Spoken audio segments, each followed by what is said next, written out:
The following video is one in a series on spiritual resilience training, a non-religious view of personal values and their dynamics with others.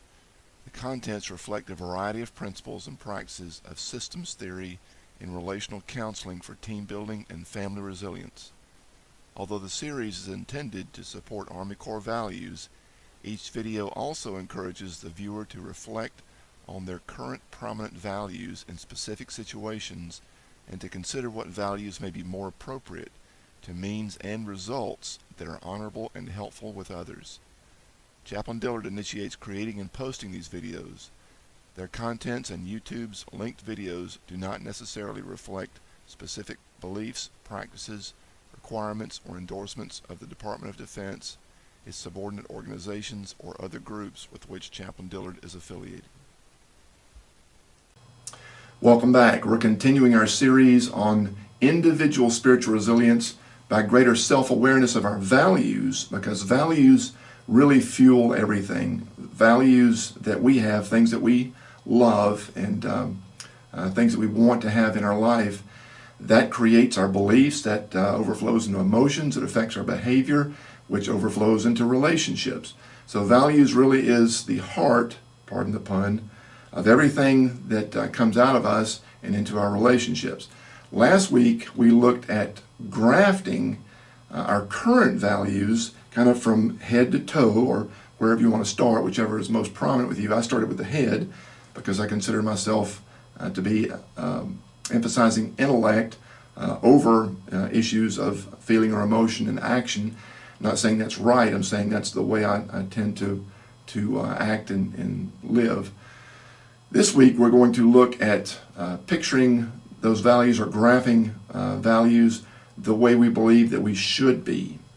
And for me, I would start with issues of being or feeling, because I want to be more of a heartfelt person.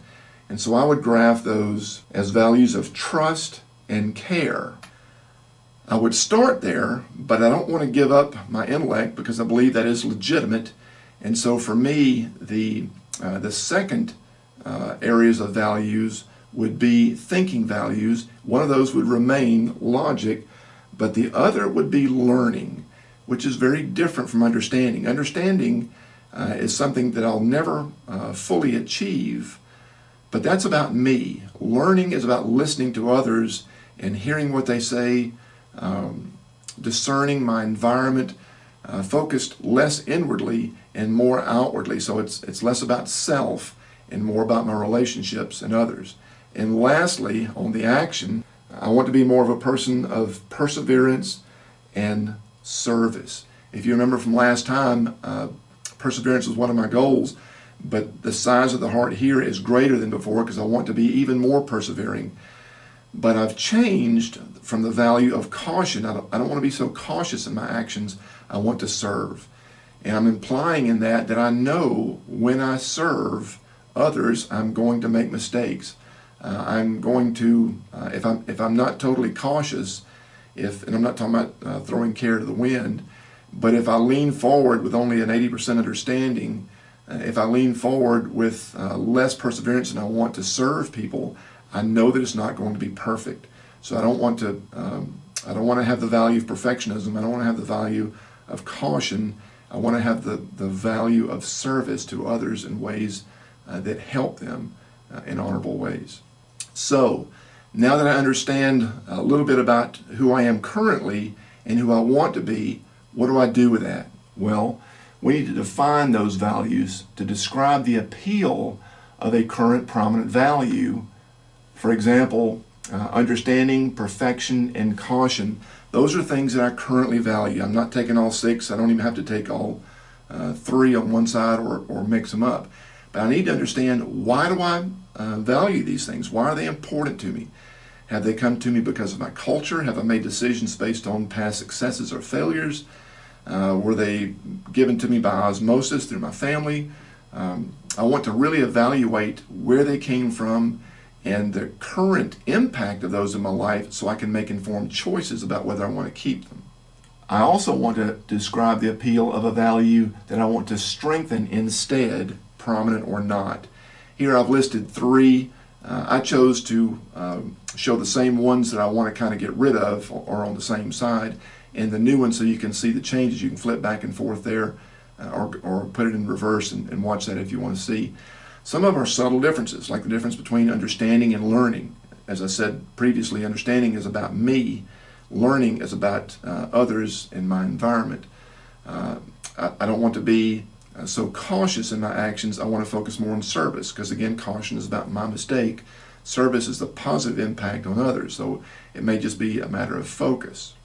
Secondly, I want to acknowledge realism by writing a similar list of events and situations of likely triggers of the former value and obstacles to the new value. We're going to show that in the last video in this series, but I want to kind of track it. What am I valuing now? What triggers me to hold on to that? And how can I look at events differently so that I begin to value the new value, pardon the redundancy. And I want to build a buy-in with others by brainstorming alone or with a trusted friend, and write 3 or 4 specific benefits of that better value. Again, that's going to be part of next week, but I want to introduce this to you. It's important that I see this doesn't just happen in some areas of my life. It's going to happen in relationships at home. This value is going to come up at work. This value is going to come up in social engagements. It's going to come up when I'm by myself. So if it is something that I truly value, it will be all over my life. And so I need to address it all over my life, not just in one venue. Fourthly, to prepare for that tension by developing an action plan to strengthen the new value in each trigger event or situation for my relationships, for my behavior, for my intellect, for my emotions, and for the changes that need to take place in my life. We're going to look at all those in greater detail later. You can freeze the video and read some of those specific descriptions.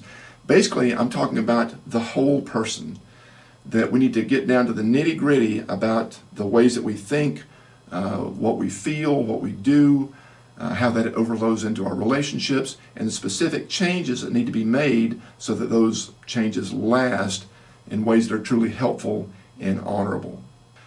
So that's graphing what we want to look like. Next week, we're going to look at the specific plan. I've got it in a kind of a grid format. It's not terribly exciting to see it, but you'll be able to see how to write this out for yourself. And if we're in the same unit or if we're in the same area, you can have me over and we can do this in a face-to-face training. Hope this is helpful to you. Again, just kind of a summary. If we don't know what is currently driving the way we think, the way we feel, the way we act in our relationships, we're going to run on autopilot. So the only way to make real changes at a systemic level affecting the whole person is to know what's fueling us. Our values are our fuel. And to be able to look at those values and to decide, do I want to keep that? Is that really being helpful to me in my relationships? Is that really honorable? So we can make informed choices about possibly changing what we value or a different focus of values. Hope to see you next week, and we'll look at the specific plan, and hope that will be helpful to you. See you then. At the release date of this video, I am stationed with Research, Development, and Engineering Command, RDECOM, at Aberdeen Proving Ground, Maryland. Because the majority of our personnel are in this area, I spend most of my time here. I do, however, travel to our distant units based on command priorities and budget. I place these videos on YouTube for broad visibility to Army personnel and their families, but I hope the videos will be helpful to others too. If you are assigned to RDECOM and want to request specific topics by video, training on site or by VTC, or confidential counseling on site or by secure webcam, you can contact me at jeffrey.d.dillard.mil@mail.mil.